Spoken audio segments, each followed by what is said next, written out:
Hello, welcome to BackToCoding. For a better understanding of this video, I highly recommend you to check out the previous video or the complete playlist in the description below. Today I'll be talking about how to use AsyncTask in Android. Before we get started, don't forget to hit that subscribe button and the bell icon so that whenever I publish a video, you get notified instantly about it.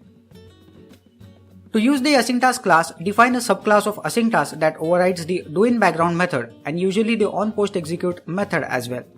This video describes the parameters and usage of AsyncTask, then shows a complete example.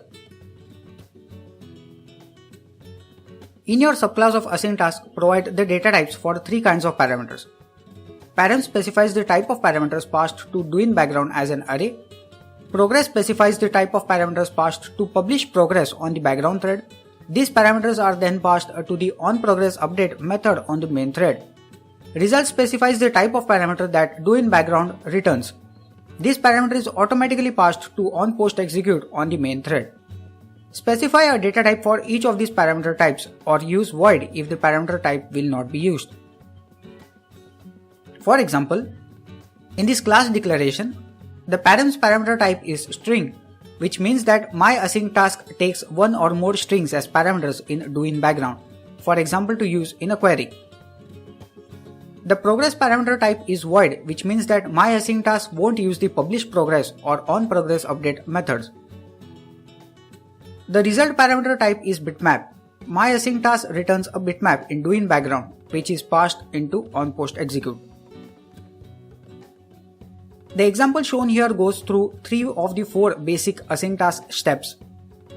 doInBackground downloads content, a long-running task. It computes the percentage of files downloaded from the index of the for loop and passes it to publish progress. The check for is cancelled inside the for loop ensures that if the task has been cancelled, the system does not wait for the loop to complete. OnProgressUpdate updates the %progress. It is called every time the publishProgress method is called inside doInBackground, which updates the %progress. doInBackground computes the total number of bytes downloaded and returns it. OnPostExecute receives the returned result and passes it into onPostExecute, where it is displayed in a dialog. The parameter types used in this example are URL for the params parameter type.